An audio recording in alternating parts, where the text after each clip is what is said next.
दोस्तों बड़ी लंबी लंबी बातें हुई हैं। आप जानते हैं पहले कि 10 अरब डॉलर सऊदी अरब पाकिस्तान में इन्वेस्ट करेगा। क्योंकि शहबाज शरीफ पहुंच गए अपनी पूरी कैबिनेट को लेकर रियाद सऊदी अरेबिया, और वहां पे उनकी मीटिंग होगी Mohammed bin Salman, crown prince of Saudi Arabia से। ये क्यों पहुंचे Riyadh? 8th edition of the future investment Initiative. अचानक पाकिस्तान के अंदर 200 से लेकर 250 अरब डॉलर के कोयला, उसकी खानें, उसकी खदानें पाई गई पाकिस्तान में। अचानक पाकिस्तान में दूध और शहद की नहरें पाई गई। इसके पहले 2 अरब डॉलर के एमओयू साइन करे। 70 मिलियन डॉलर एग्रीकल्चरल सेक्टर में सऊदी की इन्वेस्टमेंट का भी एक एमओयू है। पाकिस्तान कहता है कि हमें ब्रिक्स का मेंबर बनना है, और उसका यह कहना है कि भारत ने हमारे खिलाफ साजिश कर दी है। वरना पाकिस्तान जैसे अजीम मुल्क को कौन मना कर सकता है यार? कोई मना कर सकता है? किसी का औकात है? वो तो साजिश हो गई। आपने हाइलाइट्स देखी। पूरी वीडियो देखने के लिए वीडियो को 30 सेकंड आगे स्किप कर दें तो पाकिस्तानियों के लिए बहुत बड़ी खुशखबरी आ गई, क्योंकि सऊदी अरेबिया ने पाकिस्तान में 10 अरब डॉलर की इन्वेस्टमेंट करने का सोचा है। और पाकिस्तान की दूसरे मुल्क से दोस्ती और दूसरे मुल्क के साथ तजारत से जो सबसे ज़्यादा तकलीफ़ हो रही है वो भारत को हो रही है। और भारत बिल्कुल खुश नहीं है कि पाकिस्तान क्यों दूसरे ममालिक के साथ दोस्ती कर रहे हैं और दूसरे ममालिक क्यों पाकिस्तान के अंदर इन्वेस्टमेंट कर रहे हैं। आप इस वीडियो में देखेंगे कि कैसे इंडियन सहाफ़ी मेजर गोरा वारिया को तकलीफ हो रही है। आप देख रहे हैं मेजरली राइट। शहबाज शरीफ पहुंच गए अपनी पूरी कैबिनेट को लेकर रियाद सऊदी अरेबिया। ये क्यों पहुंचे Riyadh? 8th edition of the future investment initiative, यानी कि ये गए हैं पाकिस्तान में इन्वेस्टमेंट मांगने के लिए। दोस्तों बड़ी लंबी लंबी बातें हुई हैं। आप जानते हैं पहले कि 10 अरब डॉलर सऊदी अरब पाकिस्तान में इन्वेस्ट करेगा, क्योंकि अचानक पाकिस्तान के अंदर तेल के कुएं पाए गए। अचानक पाकिस्तान के अंदर 200 से लेकर 250 अरब डॉलर के कोयला, उसकी खानें, उसकी खदानें पाई गई पाकिस्तान में। अचानक पाकिस्तान में दूध और शहद की नहरें पाई गई। ये किसी को नहीं पता है, ये सिर्फ पाकिस्तानियों को पता है। इसके पहले 2 अरब डॉलर के एमओयू साइन करे सऊदी अरब और पाकिस्तान ने, और बोला इन्वेस्टमेंट। लेकिन आज तक अपनी कौम को यह नहीं बताया दोस्तों कि ये एमओयू हैं किस चीज के। क्या ये कॉन्ट्रैक्ट में ये तब्दील होंगे? इससे पाकिस्तानियों की जिंदगी कैसे आसान होगी? अभी अभी इन लोगों ने 8 अरब डॉलर आईएमएफ से मांगे, और ये जो सऊदी अरब गए हैं दोस्तों, ये भी पैसा मांगने के लिए गए हैं। अब चक्कर ही होता है ना कि आप कब तक आप मांगेंगे। बिल्कुल कि साहब अल्लाह के नाम पे कुछ पैसे दे दे बाबा, तो आपको सामने एंटरटेनमेंट करनी पड़ेगी, आपको सामने नाच गाना करना पड़ेगा, आपको सामने अलग अलग तरीके से पैसा मांगना पड़ेगा। और यही नाच गाना, यही एंटरटेनमेंट करने के लिए शहबाज अपनी पूरी कैबिनेट के साथ गए हैं सऊदी अरब शेखों से पैसा मांगने के लिए। और वहां पे उनकी मीटिंग होगी Mohammed bin Salman, crown prince of Saudi Arabia से। हबीबी, ये तुम गरीब पाकिस्तानियों के लिए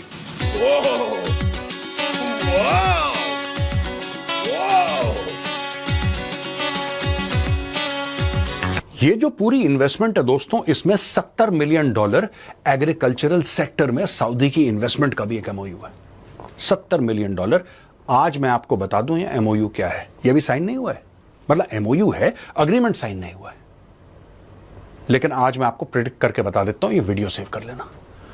ये कुछ नहीं है भाई, सऊदी आएंगे, जमीन खरीदेंगे, क्योंकि पाकिस्तान में there is nothing called agriculture. ये झूठ बोलते हैं एक दूसरे से। सऊदी आएंगे, 70 मिलियन डॉलर देंगे, इनकी जमीनें ले जाएंगे। इन्होंने अपने एयरपोर्ट गिरवी रखवा दिए, इन्होंने अपने मोटरवेज गिरवी रखवा दिए, ये अपनी जमीनें भी गिरवी रखवाएंगे। इसमें क्या दिक्कत है? Speaker of the Russian Federation Council Valentina Matviyenko, इनसे मिले आसिफ अली जरदारी, राष्ट्रपति पाकिस्तान। गुहार क्या लगाई कि हमें ब्रिक्स का मेंबर बनना है। दोस्तों बड़ी ये अजीब सी बात है यार, ये बड़ी अजीब सी बात है। पाकिस्तान कहता है कि हमें ब्रिक्स का मेंबर बनना है, और उसका यह कहना है कि भारत ने हमारे खिलाफ साजिश कर दी है। भारत ने एक बहुत बड़ा, हिंदुओं और यहूदियों ने एक गेम कर दिया। वरना पाकिस्तान जैसे अजीम मुल्क को कौन मना कर सकता है यार? कोई मना कर सकता है? किसी का औकात है? वो तो साजिश हो गई।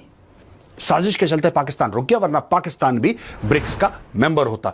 पाकिस्तान के घाव जो है ना, ये ब्रिक्स वाला घाव है, इसके अंदर नमक छिड़का है किसने? अब दोस्तों Saudi Arab, Iran, Ethiopia, United Arab Emirates, Egypt, Argentina, इनमें से किसी के पास न्यूक्लियर बम तो है नहीं। ईरान के पास भी कंफर्म्ड नहीं है, लेकिन ये सारे के सारे ब्रिक्स के परमानेंट मेंबर बन गए। पाकिस्तान तिलमिला गया। ऐसा कैसे हो सकता है यार?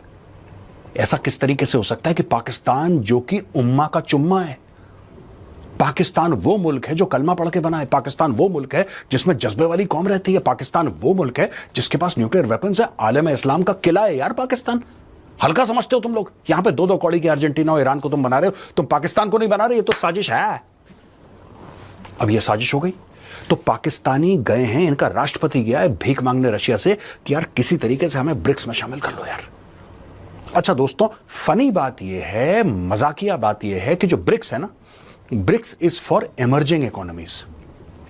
वो भिखारियों का कोलेशन नहीं है, वो उन इकोनॉमीज का। ये ब्रिक्स बेसिकली गोल्डमैन सैक्स के जो चीफ इकोनॉमिस्ट थे, उन्होंने टर्म कॉइन करा था ब्रिक्स कुछ समय पहले, और उन्होंने बोला था ये जो कंट्रीज हैं, ब्राजील, रशिया, इंडिया, चाइना, शुरू में ये 4 ही थे, BRIC ब्रिक था ये, बाद में साउथ अफ्रीका आ गया तो ब्रिक्स हो गया ये जो 4-5 देश हैं, 5 देश मिला के आप समझ लीजिए, ये दुनिया को लीड करेंगे। ये इकोनॉमीज ग्रो कर रही हैं बड़ी तेजी से, बहुत तेजी से, रफ्तार से ये इकोनॉमीज ग्रो कर रही हैं और ये दुनिया को लीड करेंगे। इनका नाम है ब्रिक्स। ये उन्होंने टर्म कॉइन करा। अब पाकिस्तानी किस एंगल से, मैं आपसे पूछता हूं दोस्तों, इसमें पाकिस्तानी भाई बहन भी देख रहे होंगे, पाकिस्तानी भाई बहन ये बताएं आप लोग किस एंगल से एक इमर्जिंग इकोनॉमी है? डिफॉल्ट के दहाने पे आप खड़े हैं। जब आपका राष्ट्रपति रशिया में कहता है कि इमर्जिंग इकोनॉमीज के साथ हमें उस टेबल पे बैठाओ, वहां पे आपका प्रधानमंत्री जाके मोहम्मद बिन सलमान के सामने भीख मांग रहा है। वो नाच गाना कर रहा है, वो अलग अलग डांस के स्टेप्स कर रहा है, वो कह रहा है ऐसे नहीं तो ऐसे दे दो, वो कह रहा है कुछ तो दो। और दोस्तों यहां पे पाकिस्तान की मुनाफकत सामने आती है। पाकिस्तान हर समय, देखिए पाकिस्तान की पार्लियामेंट में क्या क्या बातें होती है, मैं बार बार क्यों बोल रहा हूं ये, और पहली बार नहीं बोल रहा, हजारों बार पहले बोल चुका हूं, पाकिस्तान की पार्लियामेंट में क्या बातें होती हैं कि फिलिस्तीन के लिए हमारा दिल धड़कता है, फिलिस्तीन के लिए हमारा दिल धड़कता है, कश्मीर के लिए हमारा दिल धड़कता है, हम परेशान हैं, हमारे मुसलमान भाइयों को यहूदी मार रहे हैं, हमें दुख है, हमें गम है, हमें गुस्सा है, हम कुछ करेंगे। और वो गम और गुस्सा कैसे निकलता है कि इनकी सारी उम्मीदें हैं ईरान से। इसीलिए पाकिस्तानी एंकर टेलीविजन पे जाके झूठ बोलते रहते हैं कि अगर इस बार इसराइल ने हमला करा तो इसराइल नस्ते नबूत हो जाएगा, ईरान उसको छोड़ेगा। ये सारे के सारे लाहौरी बैठ के झूठ बोलते हैं लाहौर में, all of them to the last person, thoroughbred liars. ये कुछ अपना गेम घुमाते रहते हैं कि इसराइल ने ये कर दिया, इसराइल ने ये कर दिया, ठीक है। और वहां पे ईरान है कि ईरान सिर्फ बटन दबा के मिसाइल मार रहा और कुछ नहीं कर रहा। तो आज पाकिस्तानी भाइयों बहनों एक सवाल है, ज्योग्राफी का एक सवाल है। इस्लामाबाद से रियाद कितनी दूर है? इस्लामाबाद से मॉस्को कितनी दूर है? इस्लामाबाद से आबू धाबी कितनी दूर है? इस्लामाबाद से न्यूयॉर्क कितनी दूर है? इस्लामाबाद से लंदन कितनी दूर है? इस्लामाबाद से बीजिंग कितनी दूर है? इस्लामाबाद से अंकारा कितनी दूर है? इस्लामाबाद से टोरंटो कितनी दूर है? देखिए, आपने देख लिया कितनी दूर है, थाउजेंड्स ऑफ किलोमीटर्स इस तरफ उस तरफ, चाहे मॉस्को हो, बीजिंग हो। अब पाकिस्तानियों एक बात पूछना चाहता हूं आपसे, इस्लामाबाद से गजा कितनी दूर है? सोचिए कितनी दूर है गजा इस्लामाबाद से?